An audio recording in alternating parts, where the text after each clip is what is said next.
Thanks for the organizers to invite me to talk about this interesting topic. So what I'm going to do is, just very briefly show you some of the statistics in the United States. But I think the most interesting paper on this list is the paper in Lancet in October of 2005, that it does link the adipose tissue to different diseases, and links obesity to different diseases, including actually multiple myeloma. It's probably the best review article that I've read in a long time. So that would be something that I would recommend for the audience to read. The microenvironment around multiple myeloma is complex. It's interaction of the myeloma with the stroma, and late in the 1990s, Bill Dalton and his group at Moffitt have described the CAMDR, the cellular adhesion molecule drug resistance, and from there, the different compounds that modulate that link up between the plasma cell and the stroma have become one of the key areas in the management of multiple myeloma. There is also the interaction with the osteoblast, osteoclast, the cytokine environment, as well as the immune cellular system. So it's a pretty complex environment, and not any particular drug or treatment method would be able to manage the disease. Different things and different pieces about multiple myeloma. As of now, we know that it is an incurable disease. The big question is how the cellular immune system is impacted by the use of different chemotherapeutic agents, by the use of lympholytic agents, and what would be the ideal regimen, and then what is our goal at the end of the therapy that we do design and do manage the patients. And clearly, we're trying to normalize the survival of those patients as compared to their peers that do not have any particular disease, but also the quality of life going through this process, like Dr. Kazelbash has mentioned, is important, and is one of the different pieces that we're going to have to kind of focus more on. Active therapy for myeloma, the consolidation piece versus the maintenance piece. You know, when you hear induction, consolidation, maintenance, this is sort of language adopted from the management of leukemia. And if you do go back and read a review article some years ago now, almost a decade or a little over a decade, by Dr. Barloghi saying lessons learned from leukemia, I think one of the lessons learned from leukemia might be that achieving a CR might not be really the goal that we're trying to strive in diseases like myeloma or MDS and others. This is the state of affairs at the end of the 90s, everything compared as far as outcome to melphalan and prednisone as far as overall survival. And I'm just going to take 1 second here to tell you at least my personal view of overall survival. And then this is also kind of probably a good point to also pause and let you know that, with my position in Celgene, with my position at University of South Florida, today really I'm kind of saying my own opinions, and it doesn't reflect either of the institutions. But one of the big deals with overall survival, I believe it's not necessarily how good your drug is. I think it's more of how good your drug is to allow other drugs to work afterwards. So in a very simple example, we have some preliminary data in Celgene to show that patients who are resistant to Revlimid, if they are treated with pomalidomide, that resistance is overcome in about 50–60% of the time. The reverse does not look like it's true. So in a particular patient, if you treat them with pomalidomide and then come with Revlimid, I'm sure the overall survival is not going to be as good as if you've done the Revlimid followed by the pomalidomide. And there is a lot of caveats to sort of, this is a very simplistic way of looking at it, and we can kind of discuss that. But I think at the end of the day, the overall survival is an indication of how well your drug allows other drugs to pitch in. Management of myeloma, there are really two major philosophies. One is getting this very last cell. As the years have gone by, it became more important to achieve a durable response rather than a deep response.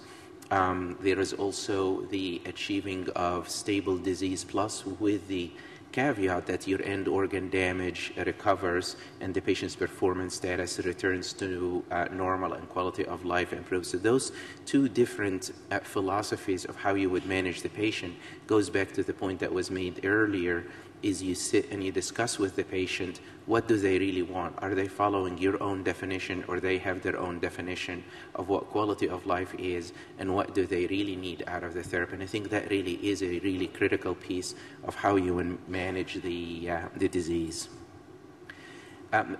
Depending on the goal of therapy and this discussion, you either go one way or the other. A lot of caveats go into this. It's not as simple as that. There are different risk factors that go into it: patient's performance status, the patient's psychology, what they want, what they don't want. And then it depends on what you decide. And if you decide that you're really going after a high quality response, then the induction, consolidation, and or maintenance become a piece that you're going to have to think about and discuss with the patient. Timely tandem transplant is important, and Dr. Kezelbesh showed you within 6 months the second transplant would appear to be useful, and Dr. Barloghi's data is actually impressive that way. Patients who failed to get the second transplant past the within the first 6 months have not done as well. And then different pieces for the maintenance. There are different studies. Dr. Orlowski has discussed the HAVON 65, and what I'm going to focus on is both the IFM study and the CLGB and some of the preliminary data that we're seeing with them. So it's all what we really need: high-dose therapy and achieving a complete remission. And knowing that this is an incurable disease, this might be part of the puzzle. And then depending on a lot of other factors, who would you choose what type of therapy for?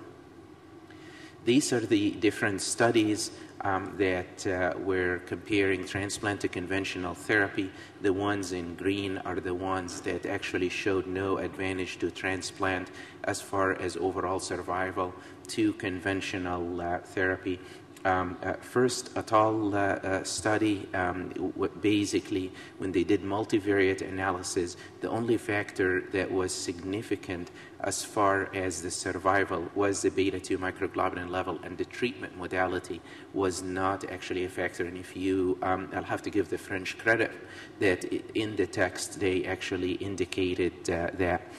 Tony Child's study, I mean, there are several pieces in it that make the data a bit hard to interpret at the end of the day as far as its impact on survival. These different studies here in this slide needs to be updated. They were in abstract format, and now all of them except for one are in paper format. They've been published in peer-reviewed journals. But at the end of the day, the quality of response did not translate into an overall survival benefit. That's not necessarily a bad thing, because it basically shows you that whatever regimen you've used up front allowed you to use other salvage regimens as time have gone by. And then it brings into question, does the type of response matter, or is it the type of treatment that achieves that response? So this is one of the things. If you achieve with VRD 100% response rate, about 70% plus VGPR or better, half of the patients in CR, is that good enough, or do you have to kind of do other therapies such as bone marrow transplantation? And the IFM Dana-Farber trial, VRD versus transplant and VRD, hopefully will get us closer to addressing that question. I'm saying getting us closer because VRD is in the transplant arm as well, which will probably influence some of the outcome. Mechanism of action, basically, I'm going to focus on the immune modulators. A good bit of my career I worked on it, and now I work for a company that works with them. You have two pieces to it. The beginning part is basically appears to be dose-dependent, and it has a tumoricidal activity against the myeloma cell, and the other part is an immune modulatory that tends to come with the disease response and with time to allow for some of the cellular recovery as well as modulating some of the cytokine environment. The dosing, it appears to make a difference. This is a retrospective study that Donna Weber, Tanis Demopoulos, myself, and Arlene Swern, the statistician that I work with, have looked at the protocol 9 and 10, which was Rev-Dex versus Dex, and basically it showed that the dose of the Revlimid at different time points make a difference. The red line is patients who've received the full dose of Revlimid for 12 months, and after the 12 months, the dose was reduced. And about 80% of those patients, the dose was reduced for different side effects, neutropenia, thrombocytopenia. It was the majority of the reason for the dose reduction. Those patients did the best versus the green line, were the patients who continued at the full dose until disease progression, versus the blue line, where the full dose was only used for the first 6 to 9 months, and then the dose was reduced. So it looks like there is a balance between the high dose, which might kind of support that tumoricidal piece, followed by the lower dose, which support the immune modulatory. So this is one of the hypotheses that is currently being looked at. Bone marrow transplant, autologous, allo, again, Muzaffar has gone elegantly through the nice review showing the different pieces, showing his own data, the MD Anderson data, and the big question is, can you improve on that, or can you at least maintain what you do achieve with the transplant? There is an old paper from the Mayo group showing that patients, and this paper was published in the early 2000s, patients with hematologic malignancies that achieve a lymphocyte count of 500 on day 14 or 15 after transplant, that group of patients have a really good progression-free survival and have a good overall survival advantage. They did not dissect what those 500 lymphocytes are as far as subtype. Taking that into 10 years ahead and looking at the ECOG study, which is Rev-Dex with high-dose Dex and low-dose Dex, what you would see here is this is the patients who have not been transplanted at 3 years, about 60-some% overall survival. And if they've been transplanted, the survival is 93%. Two explanations for that. It could be the Revlimid or lenalidomide have enhanced that lymphocytic recovery, and the older data that really matters, that your lymphocyte recovery on day 15 is important, and maybe the induction with the Revlimid-based regimen allows for better lymphocytic recovery, or it could be just pure old selection. You transplant your better quality patients, your patients who are younger that can tolerate therapy, and might be just a selection bias, and this would be an area that probably would be important to look at. Post bone marrow transplant, what would you do? I'm going to go through the IFM study. This study was basically an induction regimen, followed the original design where patients randomized to Revlimid versus placebo. After the first 35 patients, the French data and Dr. Orlowski have shown early on the benefit of thalidomide was by Facon's IFM study, showed benefit to thalidomide, and at that time the IFM felt uncomfortable that they would have the patients not exposed to an immune modulator, so they did a 2-cycle of consolidation with lenalidomide or Revlimid in the middle. This is basically the patient population. They looked like they are pretty balanced as far as age, sex, stage, cytogenetics. previous regimens, about half of the patients have seen VAD, the other half have seen Velcade Dex. This makes sense because about 60 to 70% of the patients on the maintenance trial came from the original IFM trial 0501, which is basically a complicated study, which is going to be important when we start talking about the toxicity in second malignancies. It's a study that compares VAD to Velcade Dex and then looks in the second randomization at consolidation with DSAP versus just going straight into transplant. So it is important to kind of keep that in mind when we start going through some of the data.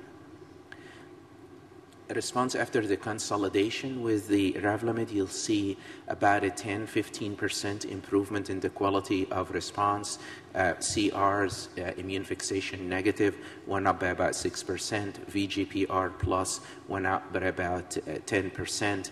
And that was significant. And actually, I'm going to show you a couple of data from Dr. Attal suggesting that that improvement translated into an outcome benefit within the PFS type of result. And this is the slide, and you see the brown line, the blue line. I'm not sure the projecting colors well. Yes, and this might be just selecting for who is sensitive for an immune modulator. So you can interpret this one of two ways: is really VGPR-CR, they do very well, or it could be VGPR-CR is selecting your sensitive patients to the immune modulator. That's why the maintenance with an immune modulator makes sense. So you can interpret it either way. And time will tell, and some of the correlatives that will be done will actually help understand that. Here you'll see the progression-free survival is almost double the progression-free survival without the lenalidomide maintenance, and the hazard ratio of cutting down on the progression is about 50% with a p-value of 10 to the power minus 8. And here are the curves. And what I'll walk you through is if you achieve the partial response stable disease versus VGPR plus, you did benefit from maintenance as far as progression-free survival. If you achieved CR or did not achieve CR, you benefited from the maintenance. And then if you had low or high beta-2 microglobulin, you did benefit from maintenance. If you did have deletion 13 or no deletion 13, and keep in mind deletion 13 on itself as a standalone, in my mind, it really is not a negative prognosticator. It has to have something else with it to support its negativity. So I think this data looks nice, but I don't know how to really kind of take it and translate it. I would be impressed if there is 414 showing a difference or 17 deletion, which Hervé have shown some of this data in an abstract format. VAD versus VD, they actually did as well. Survival at this point, and as of November of 2010, they look pretty comparable in both arms, and you see here the curves are pretty much close to each other as far as survival. Going into the second study, this is the CLGB, the Cancer and Leukemia Group B, study 100-104. It's a very simple, straightforward design. Induction with chemotherapy. You get bone marrow transplant with 200 per meter square of melphalan, and you get pure randomization to placebo versus no placebo. So the cleanness of the study is that you do not have that consolidation, and you will see in the induction regimens, they're basically either thalidomide-based, Revlimid-based, or Velcade-based. You don't see much of chemotherapy early on. Studies about 500 and some patients, and about 500 of those are, at the time of this reporting, are eligible for reporting. Thrombocytopenia and neutropenia is what you would expect. And again, febrile neutropenia and all other infections are basically significantly higher in the Revlimid arm. What the study have shown is what I'm going to show you here is time to progression, the comparison between the Revlimid maintenance arm is about 40 to 43 months versus 21 months in the placebo arm. And you would see here that, again, same story like the IFM. It does not matter if your beta-2 microglobulin is high or low, you benefit. If you had prior thalidomide or not, you benefited. If you had prior lenalidomide or not, you did benefit from the Revlimid maintenance. So I think what it does say is that if your induction contained Revlimid, at the end of the day, it did not eliminate the benefit of the Revlimid in the maintenance. The interesting piece is related to survival, and at ASH, the p-value. The study was unblinded in December of 2009, and at the time of unblinding, the survival with the p-value was 0.052. So with the analysis at the ASH time, the survival significance was missed by 0.003. And after crossover, where 80+% of the patients crossed over in the first 3 months of the unblinding, the p-value in November of 2010, a year later, is 0.078. So it's still showing a trend towards survival. Now, the caveat here is this is unadjusted for the different stratification variables. However, historically, in September of 2009, when they did adjust for the different stratification variables, the survival p-value improved in favor of the Revlimid. So time will tell. At the coming up meetings this year, we'll see how this data will look like as it matures. So here is just a slide that breaks out for you, and again, it's a busy slide, a lot of wording in it. And Phil was kind enough to let me use his slides. It basically shows you the different time points of where patients have been on Revlimid, and how is that related to the second cancers. So total in the study altogether, there are 30 new second cancers between solid tumors and skin cancers, as well as 2 cases, one of ALL and one of Hodgkin's disease. Here is a breakdown. It's a bit interesting when you get into the second cancer part. There is the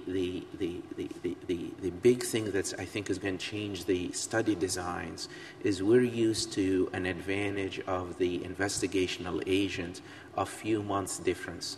So you're looking at 6 months difference. So the follow-up is usually done on regular basis, on monthly basis or bi-monthly, and this is what we traditionally used to. Now when you see a difference of 2 years between the placebo, when patient goes off of the placebo arm, when they do progress, the follow-up after that is basically for survival only. It's not for any other events. And for the active therapy arm, that continues. So you tend to pick up more issues with it as you go, or more events. So that is one caveat. We also, what we're finding out now with educating these cases, going back and looking at these cases, we're finding that there is a number of patients that had the cancers when they were randomized and went on the Revlimid arm. And it's not clear why those were not caught at the time of the randomization. So there are also differences. So what I'm going to just take like a second here. So the French study, as Muzaffar has appropriately indicated, because they had several cases of second malignancies, and specifically what bothered them, they had 6 cases of Hodgkin's disease 4 and acute lymphocytic leukemia 2, and that at that point got them pre-disturbed, and all of them occurred in the Revlimid arm, so they stopped. In CLGB, we're not seeing these changes with that magnitude. We've seen only one case of ALL and one case of Hodgkin's, but none of the patients who crossed over as of now have seen any of the second malignancies. The difference between both studies are several. The lineup of the drugs with anthracyclines, and then you go into VP16 with stress on the lymphocytic system with the Velcade. You come in with high-dose Revlimid at a stressed lymphocytic system, and all those, I think, are accounting for destabilizing the regeneration of the lymphocytic system, which you do not see that quite there with the CLGB studies. So there are key differences between those studies that are outlined in this slide. Now, that being said, I think all of us are re-evaluating and watching those patients and on this study pretty well. This week, the NCI in the United States have sent letters to investigators and basically made the point that at this time in the U.S., we're not going to change any of the study designs, durations of the studies, and we will continue to follow those patients pretty carefully. And we're basically trying to go back and collect all the data.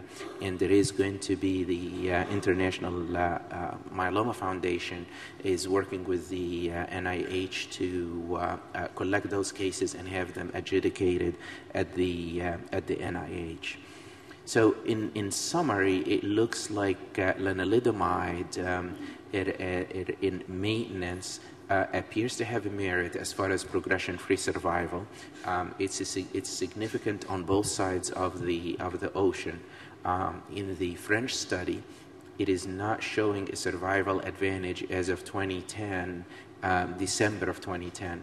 In the U.S., the CLGB is showing a survival trend, and we're hoping in the next few months, with the data maturing on both sides, things will materialize better. Second malignancy in the United States, we're continuing to observe it pretty carefully. I can tell you my own opinion on the second malignancies, which I think you probably can divide it into 3 or 4 different scenarios. I think the more Coleman made the comment about how close Revlimid is or previous exposure to alkylators, and it looks like the previous exposure to alkylators might be part of the issue in second malignancy, especially the AML-MDS. However, that looks like it is the proximity of the Revlimid to that alkylator, and that is work in progress that we're trying to define which patient population would be at risk. It looks like the lineup, if you have a complex induction regimen with anthracyclines followed by VP16, followed by Velcade, followed by high-dose melphalan, and then high-dose Revlimid as your consolidation, that might be problematic in a group of patients as far as stressing their cellular immune system, especially the lymphocytic system. For R or RD on their own, with a distance from an alkylator, that looks like we're not picking any signal in our pharmacovigilance databases or in any of the different studies, NCI or cooperative groups. So the big question really is, should you stop, and then when you start to progress, introduce therapy and or treat with the drug, or would you use maintenance and prevent that progression? And that's where I think you have to weigh it. If there is no survival advantage, is the quality of life better this way or that way? Do you prevent bony disease or you don't? And all these kind of issues come into play. If there is a survival advantage, then that becomes a big deal, because then you're really looking at patients living longer, and then you have the caveats and some of the issues that go with you living longer, that you get older, you develop other cancers, you develop other issues, heart disease and whatnot. So with this, I'm going kind of complete my talk, and more than happy to take any questions, comments, or any ideas. Again, more than appreciate being here. It's a beautiful country. Thank you. Thank you, Dr. Hussein, for this most updated summary of this issue. Now his talk is open for discussion or comment. Before taking a question, my teacher, Professor No-Kyung Kim of Seoul National University Hospital, he retired 10 years ago. He used to say, I just want to see secondary cancers, you know, because the solid oncologist doesn't see and many secondary cancers, the survival is too short. And I'd like to ask Dr. Dewey about would you like to comment on what happened and what's the conclusion of our International Myeloma Working Group after the hot debate?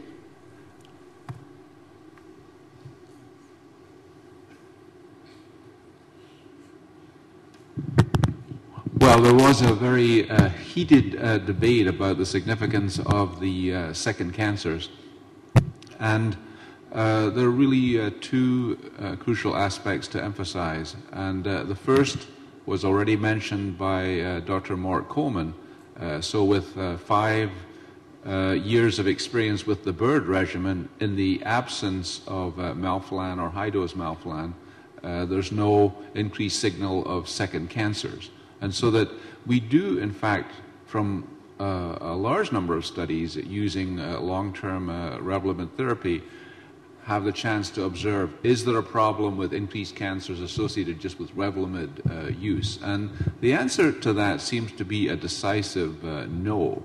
Mohammed can correct me, but I think that there is experience now between 8,000 and 9,000 patients with longer-term follow-up with Revlimid in the absence of alkylating agent therapy or a transplant. And there just does not seem to be an increased incidence of second cancers in that setting.